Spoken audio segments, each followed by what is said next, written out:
Hello guys, তোমরা সবাই ভালো আছো তো? অবশ্যই ভালো থাকবে। আজ তোমাদের কাছে পরবর্তী ভিডিও নিয়ে চলে এসেছি। আজ বলবো পঞ্চমুখী রুদ্রাক্ষ কেমন। দেখো, 1 থেকে 4 মুখী রুদ্রাক্ষ তোমাদের আমি আলোচনা করেছি। আজ পঞ্চমুখী রুদ্রাক্ষ বলবো। তাহলে চলো শুরু করা যাক। শুরু করার আগে লতার ডায়েরি চ্যানেলে যে সমস্ত বন্ধুরা আছো তাদের সবাইকেই জানাই স্বাগত। নতুন যে সমস্ত বন্ধুরা যুক্ত হয়েছ তাদেরকেও জানাই স্বাগত। তাহলে চলো, পঞ্চমুখী রুদ্রাক্ষ সাক্ষাৎ রুদ্রের প্রতীক। এই রুদ্রাক্ষ অপেক্ষাকৃত সুলভ। এটি বাজারে অধিক পরিমাণে পাওয়া যায়।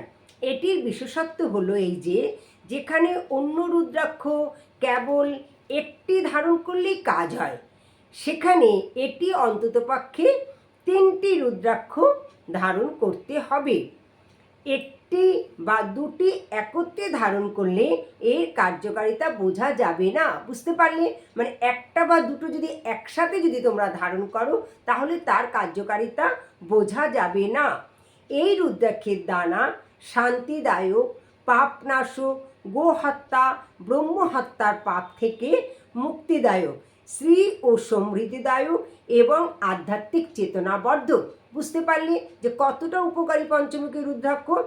এটি ধারণে শারীরিক ব্যাধি দূর হয়, কুণ্ডলিনীকে জাগরিত করতে সহায়তা করে, প্রেত বাধা থেকে মুক্তি দেয়।